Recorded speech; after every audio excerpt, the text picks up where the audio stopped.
Rubber bullet, তাজা bullet এবং ওইখান থেকে ইয়াবা পর্যন্ত উদ্ধার করেছি আমরা তার রুম থেকে। সে একজন নিতান্ত একজন সন্ত্রাসী।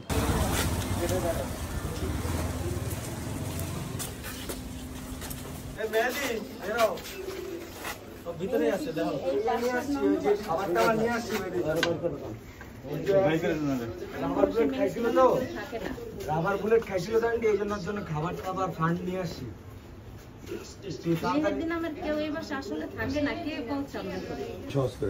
মেহেদি না সমস্যা নাই, আপনি একটা জান। আমার এক ছেলে ঘরে আছে। আচ্ছা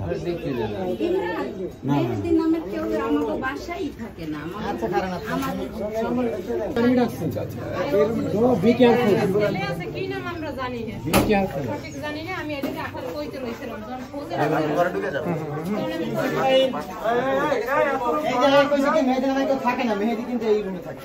আর খাবার দিতে হবে না ভাই, আরে খাবারটা দিতে হবে না।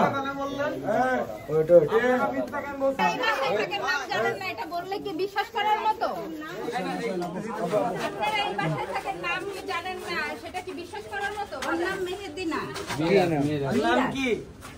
মিরাজ মনে হয়। মিরাজ আপনারা কি চান না যারা খাবার টাবার পাক, টাকা পয়সা পাক? এটা হচ্ছে মেহেদির রুম। যে অস্ত্র আনছে আমরা 100% শিওর হয়ে আসছি, কিন্তু তার আমরা বাসায় পাই নাই। কিন্তু এটা মেহেদির বাসা, এটা হচ্ছে মেহেদির রুম। সে থানা থেকে অস্ত্র লোড করে নিয়ে আসছে,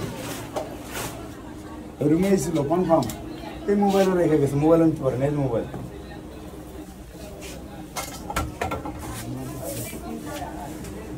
আমরা 100% নিশ্চিত দিয়ে আসছি।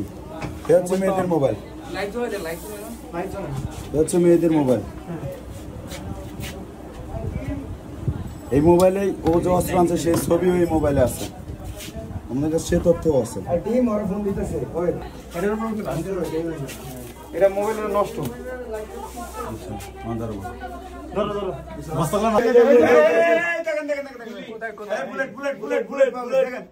আপনারা দেখেন, মিডিয়া কর্মীরা দেখেন, বুলেট দেখেন।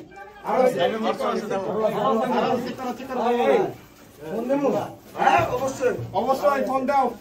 আচ্ছা আচ্ছা আচ্ছা, এই যে দেখুন 5টা বুলেট সহ কিন্তু একটি এখানে পাওয়া গেছে। আরো কিছু কি পেয়েছেন? আচ্ছা আচ্ছা আচ্ছা, দেখুন 5টি বুলেট কিন্তু ইতিমধ্যে পেয়েছে। এই রুমে কি কাউকে উপস্থিত পেয়েছিলেন কিনা আপনারা?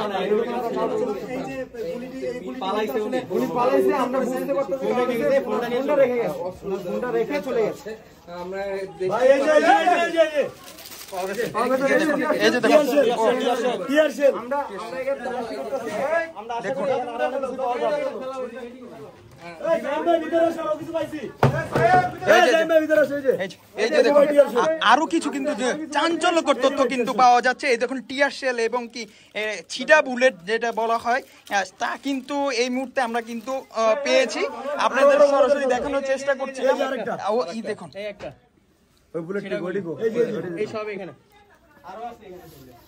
ওরা ধরতে যাওয়া হচ্ছে।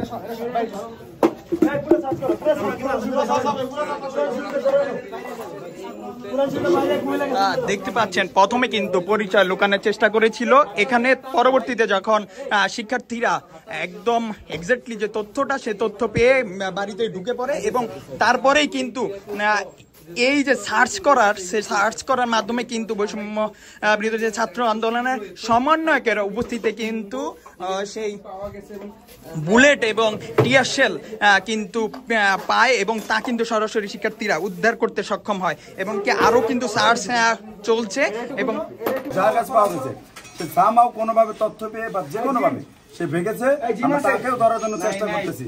ছাত্র জনতা এবং সাধারণ পাবলিক আমাদের সাহায্য করতেছে, আমরা তাকে ধরতে পারি, আমরা সেনাবাহিনীর তাকে হস্তান্তর করবো। দেখেন এটা কিন্তু তাজা বুলেট, যেটা আমরা আসল বুলেট বলি, এটা কিন্তু যেন তেন বুলেট না, এটা কিন্তু তাজা বুলেট। এগুলো হচ্ছে আমরা বলি সিটাগুলি বা রাবার বুলেটেরই, আর এগুলো হচ্ছে টিয়ার শেল, আস্ত টিয়ার শেল। আপনি দেখেন এটা কিন্তু ইউজ হয় নাই, এটা একদম অক্ষত টিয়ার শেল, এটা কিন্তু বুলেট। এটা হচ্ছে চিটাগুলি। হয়তো রুম সার্চ করলে আমরা আরো পাবো, আরো কিছু জিনিস পাবো। আমরা অভিযান চালাচ্ছি, সেনাবাহিনী আসছে, তারা অভিযান চালাবে, দেখি আরো কি পাওয়া যায়। এটা যদি কোনো কারণে গরমে বা তাপে এই জায়গায় ব্রাস্ট হতো, আপনাদের উপায় ছিল? সবাই মরতো এখানে। উপায় ছিল আপনার রুমের পাশে সন্ত্রাস থাকে আপনি বলেন না চিনেন না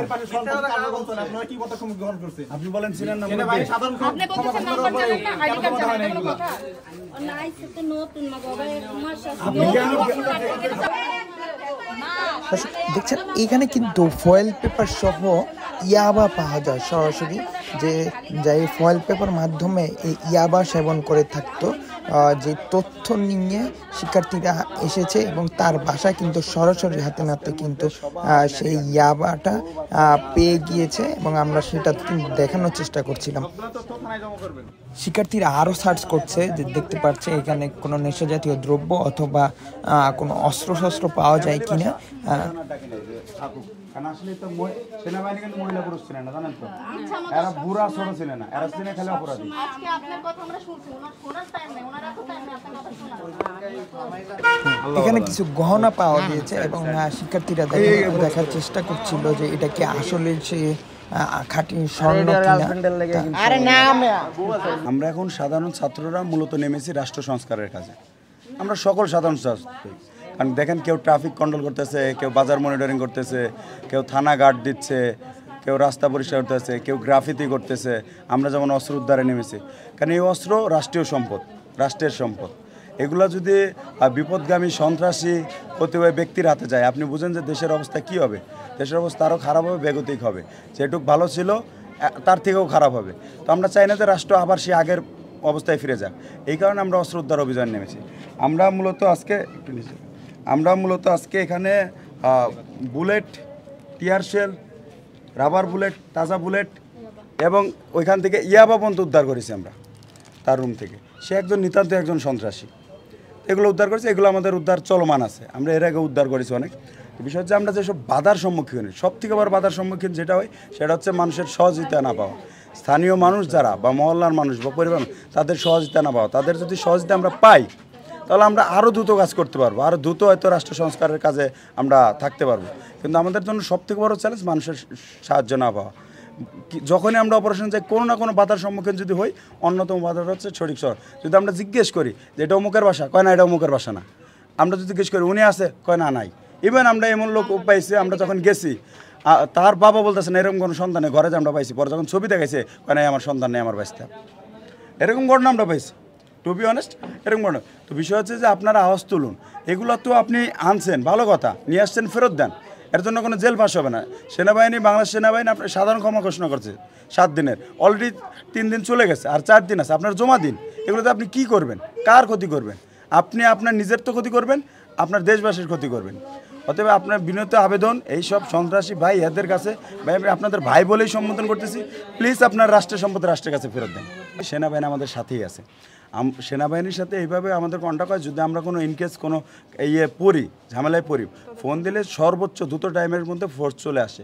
আর এরকম বসতি এলাকায় সেনাবাহিনী শহর ঢুকলে, সেনাবাহিনী রোডেই দাঁড়ানো, সেনাবাহিনী ঢুকলে বিষয়টা পুরো মহল্লাবাসী আতঙ্কিত হয়ে পড়ে। যেহেতু আমরা শিক্ষার্থী বেশ অনেকজন আছি, তাই বললাম যে আমরাই যাই।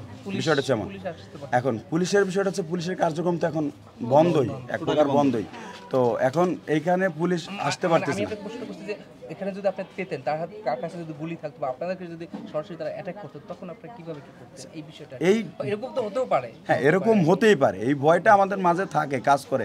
তবু আমরা এই ভয়ের সাথে যুদ্ধ করে এবং এই রিস্কটা নিয়েই আমরা কাজ করতেছি। কেননা রাষ্ট্র সংস্কার আমাদের করতেই হবে, আর আমরা রাষ্ট্র সংস্কার করেই ছাড়বো ইনশাআল্লাহ।